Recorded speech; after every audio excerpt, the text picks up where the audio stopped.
বিসমিল্লাহির রহমানির রহিম। প্রিয় ভাই ও বোনেরা, রমজান মাস আমাদের শিক্ষা দেয় তাকওয়া, দয়া ও কোরআনের সাথে সম্পর্ক গড়ার। আজ আমি আপনাদের সামনে একজন মহান সাহাবীর ঘটনা বলবো, হযরত আবু হুরায়রা রাদিয়াল্লাহু আনহু এর ঘটনা। রমজানের সময় তিনি মসজিদে যাকাতের খাদ্য পাহারা দিতেন। এক রাতে একজন লোক এসে সেই খাদ্য চুরি করতে লাগলো। আবু হুরায়রা রাদিয়াল্লাহু আনহু তাকে ধরে ফেললেন। লোকটি কাঁদতে কাঁদতে বলল, আমি খুব গরিব, আমার পরিবার আছে, আমাকে ছেড়ে দিন। দয়ার হৃদয় নিয়ে তিনি তাকে ছেড়ে দিলেন।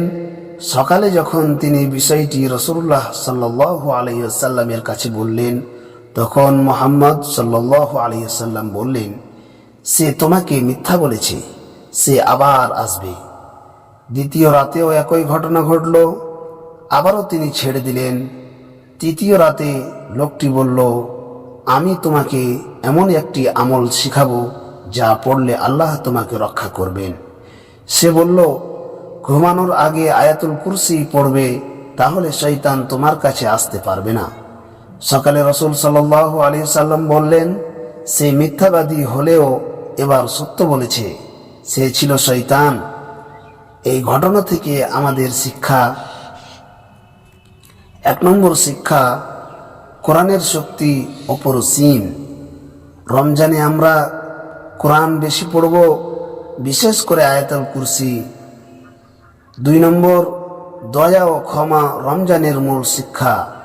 আবু হুরায়রা রাদিয়াল্লাহু আনহু এর মতো আমাদের হৃদয়ও নরম হতে হবে। 3 নম্বর, শয়তানের ধোঁকা থেকে সাবধান। রমজান আত্মশুদ্ধির মাস, আমাদের নফস ও কুমন্ত্রণা থেকে বাঁচতে হবে। প্রিয় মুসলিম ভাই ও বোনেরা, এই রমজানে আমরা কোরআনের সাথে সম্পর্ক গড়ি, আয়াতুল কুরসি নিয়মিত পড়ি এবং দয়া ও তাকওয়া অর্জন করি।